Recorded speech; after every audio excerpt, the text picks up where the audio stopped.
Chapter 5. James Refton, age 8. James, dinner isn't going to be for another couple of hours. Why don't you go out and play? James' mother told him, her dainty little hands planted firmly on her hips.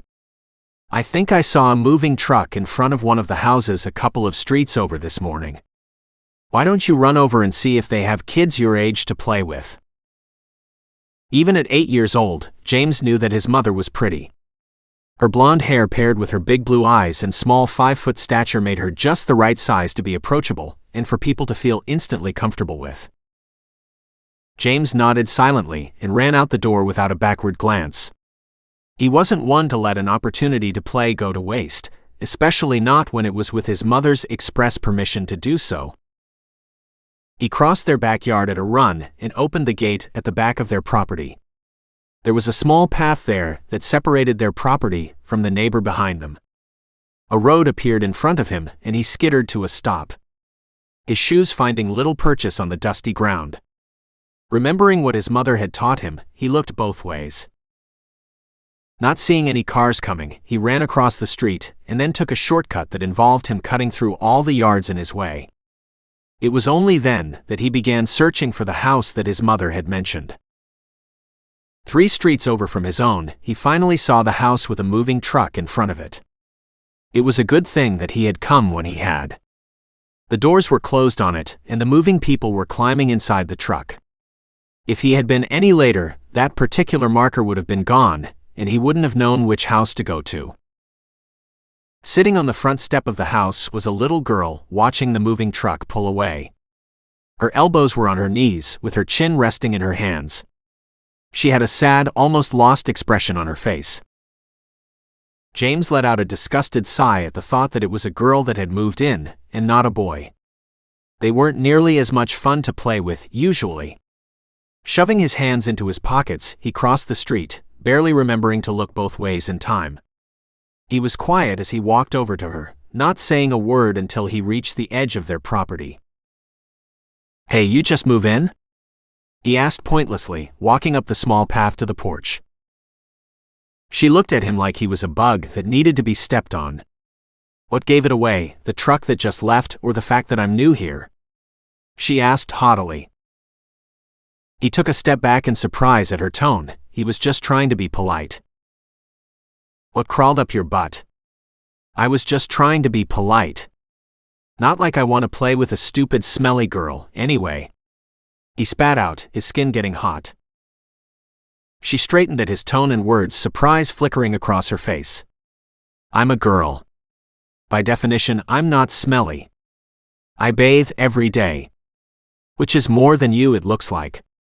She said, eyeing him critically over an upturned nose. And who said that I want to play with a smelly and dirty boy anyway? Ooh, that made him mad. He just wanted to call her names, but he couldn't. His mama and papa had taught better than that. If they ever got wind that he'd even said the word butt to her, they would tan his hide. He crossed his arms in front of his chest and tried to control his temper. Well, there aren't any other kids that live around here, so it looks like you won't have anyone to play with now. With those parting words, he turned around and ran as fast as his little body could take him away from that hateful little girl. That's how an 8-year-old James, later to be known as Jay, first met Alexis, who would also soon be known as Lexie. The girl that would become his best friend in the world. She was hateful. She was mean. She would give as good as she got and then some, but mostly she was lonely, just like him. Like draws to like, and that is true even to those of such a young age. The next day saw her wandering the streets looking for a certain smelly little boy. Desperate for a friend in her new home, even if it had to be him. James saw her walking the streets that first day, but he stayed away. He didn't like her all that much after what she had said to him the day before. So he just watched and stayed back as she walked around the neighborhood. He hadn't been lying when he had told her that he was the only other kid in the area. Only old people lived around them, and they weren't exactly welcoming of young people and the noise that came with them. So he watched her, finding it interesting how she kept wandering around the area. Then he watched her the next day as well. It was only when on the third day she looked close to tears. He finally approached her once more. He didn't want to see her cry, even if she was mean. If there was something he could do to make her feel better, he'd do it, and then he would just avoid her again. Maybe then he would be able to forget her. He was used to being alone. There were no other kids around, after all. He had his parents back home and his mother to spend time with, so it wasn't like he was even all that lonely. It would be nice to have someone to play with for once that was his own age. "Hey, why do you look so sad?" he asked as he approached her cautiously from behind. She spun around, her hands clasped to her chest in fright. She didn't say anything as she looked at him, and then slowly wiped her eyes. Her eyes were shining as she sank to her knees on the sidewalk, throwing her head back as she began to cry. "Where have you been?" she cried out between sobs. "I've been trying to find you," she finished with a loud wail. He paused in shock at her reaction to him, and it took him a second to rush to her and kneel by her side.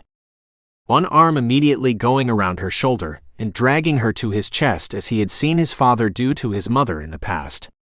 "Shush, it's all right," he whispered to her gently, still copying his father. "How can it be all right?" she wailed into his chest. "I've been trying to find you for days, but there isn't anyone around that I could even ask." He stiffened in shock at her words. He had kind of wondered, of course, if she was possibly looking for him, but he had not taken the thought seriously. Not after the way that she had reacted to him that first day, in any case. "Come on, follow me," he whispered gently as he urged her to stand up with him. "We'll go to my house and play. I think my mom was baking something earlier, so there may even be snacks there."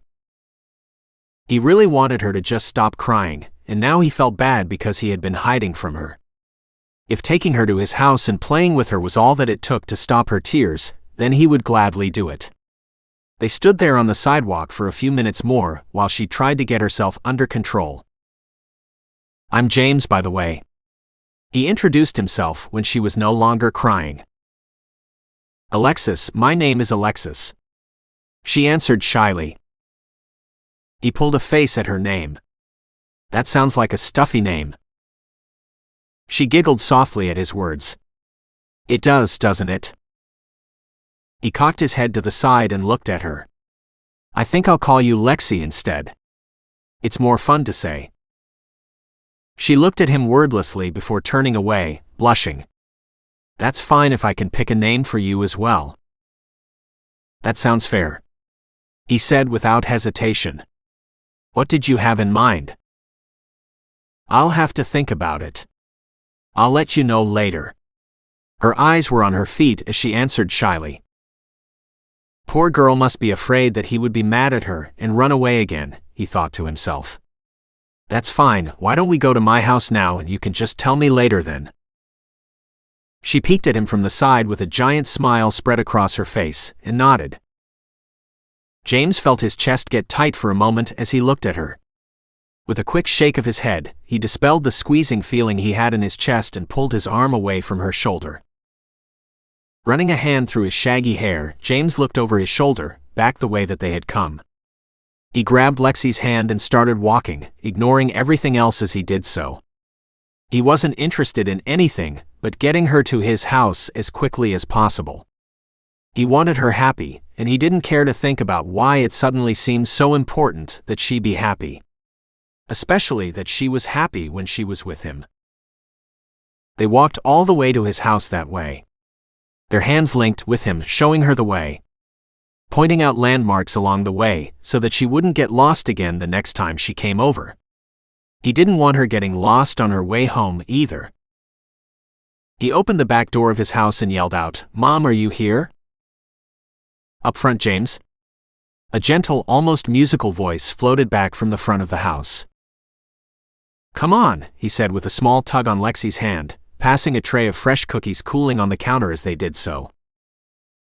There was a small blonde-haired, angelic-looking woman sitting on the floor going through papers when they walked in. She looked up at the sound of their footsteps and smiled at her son even as delighted surprise flitted across her face at the sight of Lexie following closely behind. "You must be the new girl that just moved in. You've had James in a right snit the last couple of days," she said with a laugh as she moved to stand. "I'm sorry," Lexie said quietly, hiding behind the taller boy. "Oh dear, I didn't mean to frighten you," his mother quickly replied as she saw her discomfort. With another tug on her hand, James pulled her out from behind him. "This is Alexis, but I call her Lexie." He introduced her proudly to his mother, his head held high. His mother raised an eyebrow at that and looked at Lexie. "Is that all right with you, dear, that he calls you that?" Lexie nodded as she got up the nerve to speak to the pretty lady standing in front of her. "I don't mind at all. I think Alexis is a stuffy name anyway." She smiled as she said James's earlier words to his mother. "Well, if you're sure, dear," she said somewhat uncertainly. Lexie nodded once more. "All right then, who wants cookies?" Both of their hands shot up instantly in response to her question. She led the way to the kitchen with a laugh as they followed close behind, watching as she pulled out milk along with 3 glasses and put them next to the cookies. Pouring each a glass of the cold milk, she put it away and turned to the kids. "Well, eat up," she demanded in a mock-serious tone. Lexie had more fun that afternoon than she could remember having had in a long time. It was with a heavy heart that she prepared to leave for her own home that night. She had even met James's father and found him to be just as much of a delight as his tiny wife. "I'll be all right finding my way home," she told James as they stood at the door. There was still some fading daylight left, so she could see everything just fine for a while longer. "You pointed out all the landmarks as well as my house earlier, so I won't get lost." James felt his chest grow a little tighter and then lighter in turn at her words and smiled. She had just stepped off their wooden steps and onto the grass when he called out to her. "You never told me what you were going to call me." She twirled around with a big grin on her face. "Jay," she told him. "I'm going to call you Jay." "Why?" he questioned with a weird look on his face. "Isn't it obvious? Because today is the 10th, and J is the 10th letter of the alphabet as well as the first letter of your name. So I'm going to call you Jay, so that I always remember the day that I met you." Without another word and without giving him time to reply, she ran across the yard and into the fading daylight. It was with a grin spread across his face that he slowly closed the door and leaned against it. His grin was so large, in fact, that it nearly covered his eyes, preventing him from seeing the small secretive grin that his parents gave each other as they watched him. His father cleared his throat, drawing his son's attention. "All right, Jay," he drawled. "Time to get upstairs and in the bath." That summer was the happiest that Lexie could remember being. It wasn't that she didn't love her family, but she didn't really have parents of her own. As a result, she grew to love Jay's parents, even more so because they welcomed her with open arms and truly seemed to enjoy having her around. Lexie spent every day that summer with Jay's family. His parents treated her like she was their own daughter, and she became a member of their family without even trying. That meant something dear to her. Jay's parents could tell that she was lonely at her own home. The little girl spent as little time there as she could. First thing in the morning every day she was at their house, and it wasn't until the sun was down and the moon was in the sky that she left. Jay enjoyed her company. She was fun to be around. She was always trying to act like an adult, and her presence did funny things to his stomach. So he did the best he could to help her forget whatever seemed to trouble her, and his parents went along with it unquestioningly, without ever having to be asked or told. They were almost as in tune with her as he was. And then at the end of summer, Lexie's world fell apart with 2 little words from him. "We're moving."